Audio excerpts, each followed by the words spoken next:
नमस्कार दोस्तों, स्वागत है आपका जेपीवाई एकेडमी में। आज के क्लास में हम कक्षा 10 के गोधुली भाग 2 का चौथा अध्याय नाखून क्यों बढ़ते हैं के महत्वपूर्ण सब्जेक्टिव प्रश्न एवं उनके उत्तर को विस्तार से समझेंगे। जैसा कि पिछले वीडियो में आपने इस पाठ का लेखक परिचय एवं सारांश को समझा, अब प्रश्न उत्तर को ध्यान से पूरी वीडियो देखिए। तो चलिए शुरू करते हैं। नाखून क्यों बढ़ते हैं एक प्रकार का निबंध है, जिनका पहला प्रश्न है, सुकुमार विनोदों के लिए नाखून की उपयोग में लाना मनुष्य ने कैसे शुरू किया? लेखक ने इस संबंध में क्या बताया है? तो मनुष्य ने सुकुमार विनोदों के लिए नाखून का उपयोग कुछ हजार वर्ष पहले प्रारंभ किया।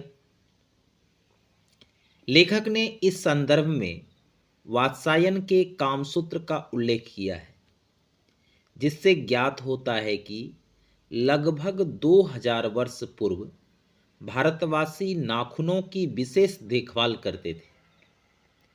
उस समय गौड़ देश के लोग बड़े बड़े नख रखना पसंद करते थे, जबकि दक्षिणात के लोग यानी दक्षिण के लोग छोटे नखों को प्राथमिकता देते थे, अर्थात छोटे छोटे नख रखते थे।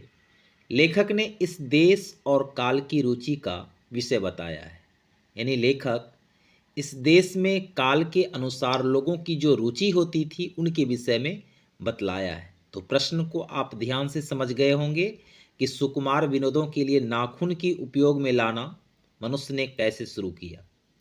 ठीक है, अगला प्रश्न है, नाखून क्यों बढ़ते हैं? यह प्रश्न लेखक के आगे कैसे उपस्थित हुआ? तो नाखून क्यों बढ़ते हैं, यह प्रश्न लेखक के आगे उनकी बेटी ने रखा। नाखून क्यों बढ़ते हैं, यह प्रश्न लेखक के आगे उनकी बेटी ने रखा। लेखक के सामने यह प्रश्न तब आया जब उनकी छोटी बेटी ने उनसे सरल और मासूमियत भरे अंदाज में पूछा, पापा, नाखून क्यों बढ़ते हैं? यह सवाल सामान्य होते हुए भी लेखक के मन में एक गहरी जिज्ञासा उत्पन्न कर गया।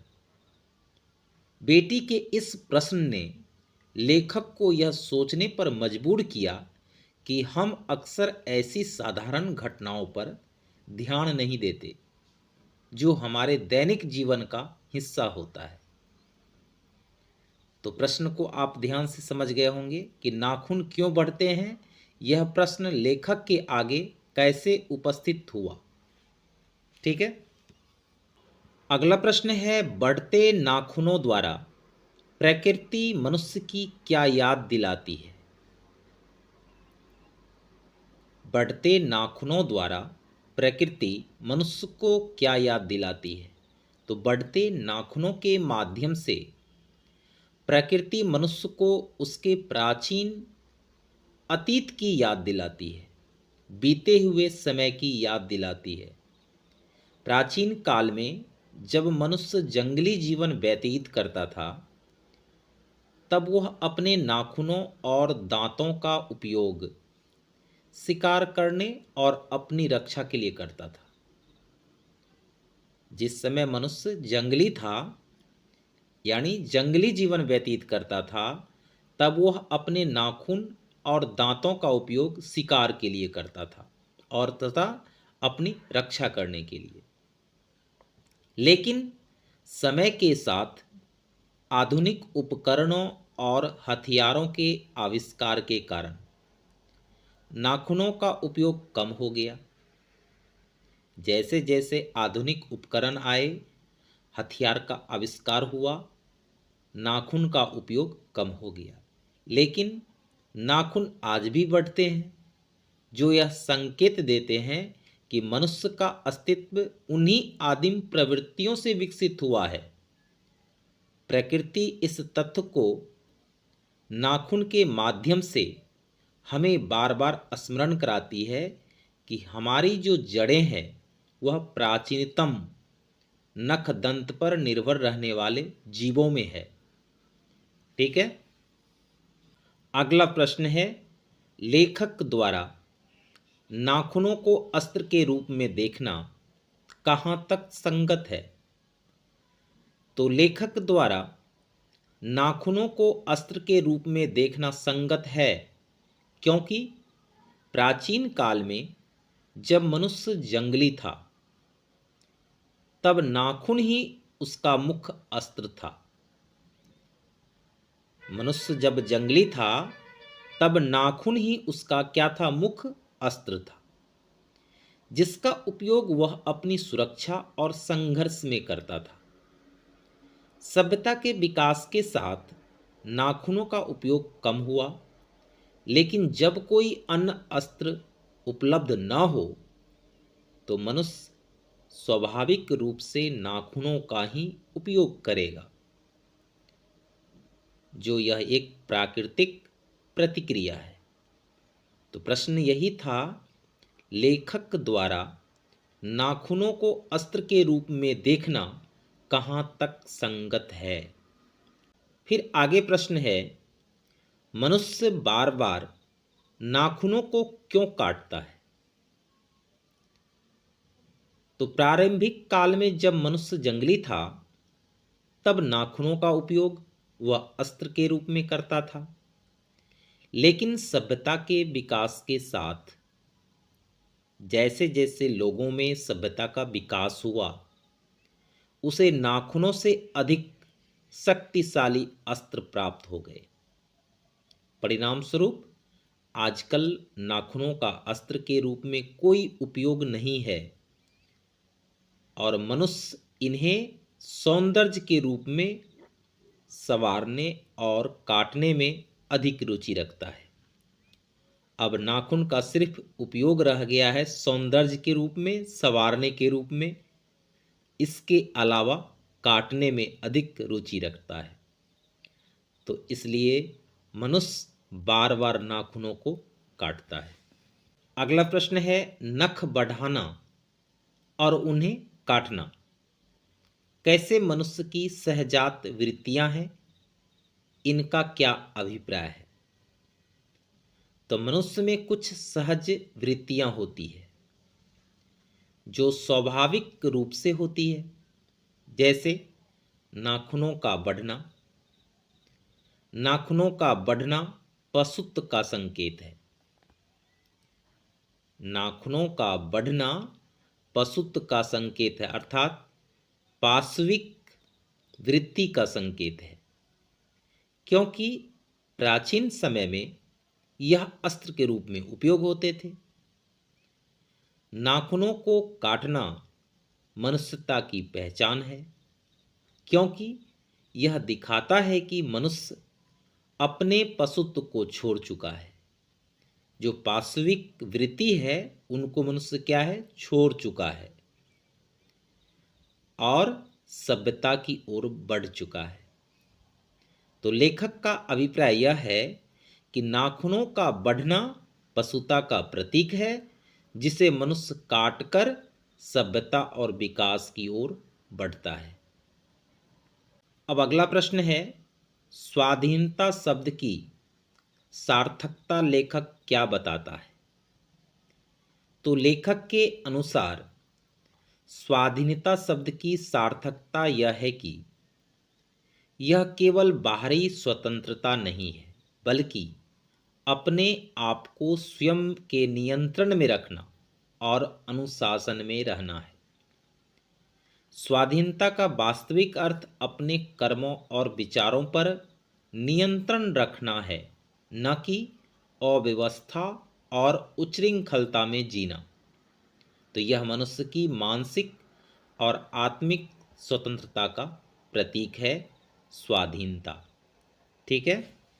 अगला प्रश्न है, लेखक ने किस प्रसंग में कहा है कि बंदरिया मनुष्य का आदर्श नहीं बन सकती, और लेखक का अभिप्राय स्पष्ट करें।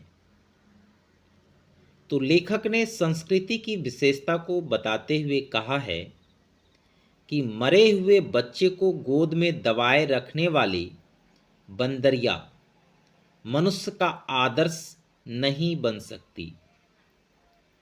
और लेखक का अभिप्राय यह है कि बंदरिया अपनी आदतों को छोड़ने में सक्षम नहीं है, जबकि मनुष्य को अपनी मानसिकता और पुरानी आदतों को छोड़कर आगे बढ़ने की आवश्यकता है। यह दिखाता है कि मनुष्य को अपने विकास और संस्कृति की दिशा में सकारात्मक परिवर्तन करने की क्षमता होनी चाहिए, न कि बंदर की तरह अतीत से चिपके रहना चाहिए। ठीक है, तो प्रश्न था, लेखक ने किस प्रसंग में कहा है कि बंदरिया मनुष्य का आदर्श नहीं बन सकती। अब प्रश्न है, लेखक क्यों पूछता है कि मनुष्य किस ओर बढ़ रहा है, पशुता की ओर या मनुष्यता की ओर, स्पष्ट करें। लेखक यह सवाल उठाते हैं कि मनुष्य किस दिशा में बढ़ रहा है, पशुता की ओर या मनुष्यता की ओर, क्योंकि वर्तमान समय में मनुष्य के आचार, व्यवहार और प्रवृत्तियां कभी कभी पशुता की ओर झुकती नजर आती है। उदाहरण के तौर पे मनुष्य में विनाशक अस्त्र शस्त्रों को रखने और उनके उपयोग की प्रवृत्ति बढ़ रही है, जो कि पशुता की एक निशानी है। लेखक का अभिप्राय यह है कि यदि मनुष्य अपनी मूलभूत मानवीय गुणों और संस्कारों को छोड़कर केवल हिंसा और विनाश की ओर बढ़ेगा, तो वह अपनी मनुष्यता खोकर पशुता की ओर अग्रसर होगा। अगला प्रश्न है, मनुष्य की पूंछ की तरह उसके नाखून भी एक दिन झड़ जाएंगे। प्राणी शास्त्रियों के इस अनुमान से लेखक के मन में कैसी आशा जगती है।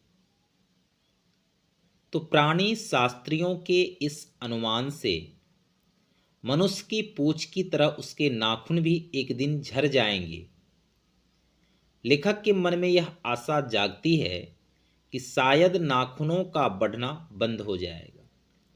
तो इस परिवर्तन के साथ मनुष्य की पशुता भी समाप्त हो जाएगी और वह पूरी तरह से सभ्य और मानवतावादी बन जाएगा, जिससे पृथ्वी एक स्वर्ग के समान बन जाएगी। जिस दिन मनुष्य की पशुता समाप्त हो जाएगी, पूरी तरह से सभ्य और मानवतावादी बन जाएगा। और जब ऐसी होगी तो पूरा पृथ्वी क्या होगा, स्वर्ग के समान लग जाएगा। तो इसलिए कहा गया है, मनुष्य की पूंछ की तरह उसके नाखून भी एक दिन झड़ जाएंगे। प्रश्न को बड़े ही अच्छे ढंग से लेखक ने इस सेंटेंस को लिखा है, लेकिन ऐसा संभव ही नहीं हो पाता है कि मनुष्य से पशुता समाप्त हो जाए। अब आगे प्रश्न है, लेखक की दृष्टि से हमारी संस्कृति की बड़ी भारी विशेषता क्या है, स्पष्ट करें। तो लेखक की दृष्टि में हमारी संस्कृति की सबसे बड़ी विशेषता यह है कि यह हमें अपने आप पर यानी अपने स्व पर, खुद पर लगाए गए बंधन को समझने और स्वीकारने की क्षमता देती है। हमारी संस्कृति हमें यह सिखाती है कि स्वनियंत्रण यानी खुद पर नियंत्रण और आत्म अनुशासन ही वास्तविक स्वतंत्रता है।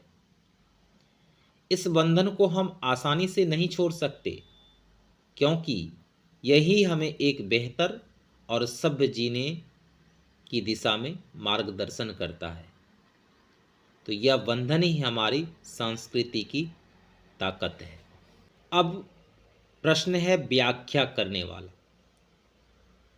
तो पहला सेंटेंस है व्याख्या के रूप में, काट दीजिए, वे चुपचाप दंड स्वीकार कर लेंगे, पर निर्लज अपराधी की भांति छूटते ही सेंध पर हाजिर। इस पंक्ति की हमें व्याख्या करनी है। तो व्याख्या करने के लिए पहले लिखा कैसे जाता है उसको ध्यान से समझिए। तो लिखेंगे, प्रस्तुत पंक्ति काट दीजिए, वे चुपचाप दंड स्वीकार कर लेंगे, पर निर्लज अपराधी की भांति छूटते ही सेंध पर हाजिर। ये जो सेंटेंस है हजारी प्रसाद द्विवेदी के नाखून क्यों बढ़ते हैं शीर्षक पाठ से उद्धृत है। लेखक का अभिप्राय है कि जब मनुष्य पर निगरानी होती है तब वह अपने आचरण में अनुशासन बनाए रखता है। गलती होने पर वह दंड स्वीकार कर लेता है, लेकिन जैसे नाखून काटे जाने पर व्यक्ति चुप रहता है। लेकिन जब निगरानी खत्म हो जाती है या वह स्वतंत्र होता है तो अपनी पूर्व आदतों में लौट आता है। जैसे अपराधी छूटते ही फिर से अपने अपराधों को दोहराते हैं। तो इस पंक्ति के माध्यम से लेखक यह दिखाना चाहते हैं कि मनुष्य की जो आदतें और प्रवृत्तियां होती है बाहरी नियंत्रण के बिना कभी नहीं बदलती। ठीक है। व्याख्या पर आधारित अगली पंक्ति है, मैं मनुष्य के नाखून की ओर देखता हूं तो कभी कभी निराश हो जाता हूं। इन पंक्तियों की व्याख्या करना है। तो लिखेंगे, प्रस्तुत पंक्ति मैं मनुष्य के नाखून की ओर देखता हूं तो कभी कभी निराश हो जाता हूं। यह पंक्ति हजारी प्रसाद द्विवेदी के नाखून क्यों बढ़ते हैं शीर्षक पाठ से ली गई है। तो इस पंक्ति के माध्यम से लेखक का अभिप्राय है कि जब वह मनुष्य के नाखूनों की ओर देखते हैं तो उन्हें मनुष्य की पाशविक प्रवृत्तियों का एहसास होता है जो उसे पशुता से जोड़ती है। आजकल जब विभिन्न देश परमाणु परीक्षण कर रहे हैं तो यह दिखाता है कि मनुष्य अपनी सभ्यता और मानवता से भटक कर पशुता की ओर लौट रहा है। तो इस प्रवृत्ति को देखकर लेखक को निराशा होती है, क्योंकि मनुष्य को अपनी सभ्यता और संस्कृति के उच्च मानकों पर बने रहना चाहिए। अब व्याख्या पर आधारित अगली पंक्ति है, कम वक्त नाखून बढ़ते हैं तो बढ़े, मनुष्य उन्हें बढ़ने नहीं देगा। इन पंक्तियों की हमें व्याख्या करना है। तो प्रस्तुत पंक्ति कम वक्त नाखून बढ़ते हैं तो बढ़े, अब मनुष्य उन्हें बढ़ने नहीं देगा। तो यह पंक्ति हजारी प्रसाद द्विवेदी के नाखून क्यों बढ़ते हैं शीर्षक पाठ से उद्धृत है। लेखक इस पंक्ति के माध्यम से यह कहना चाहते हैं कि मनुष्य की पाशविक प्रवृत्तियां जैसे नाखूनों का बढ़ना उसके भीतर स्वाभाविक रूप से होती है, लेकिन मानवता और ज्ञान की शक्ति उसे उन प्रवृत्तियों को नियंत्रण करने और पराजित करने की क्षमता देती है। पाशविकता क्षणिक संतोष देती है, जबकि अस्थायी सुख और शांति मानवता और सभ्यता में होती है। नाखूनों का बढ़ना हमारी पशुता का प्रतीक है, जबकि उन्हें काटना हमारे पशुत्व पर विजय प्राप्त करने का संकेत है। तो यह मनुष्य के आत्म संयम और उन्नति की ओर बढ़ने की प्रक्रिया को दर्शाता है। तो दोस्तों, ये था नाखून क्यों बढ़ते हैं निबंध का सब्जेक्टिव प्रश्न एवं उनके उत्तर। आशा है यह वीडियो आपको बोर्ड परीक्षा की तैयारी में मददगार साबित होगा। अगर वीडियो पसंद आया हो तो इसे लाइक, सब्सक्राइब एंड शेयर करना ना भूलें। धन्यवाद।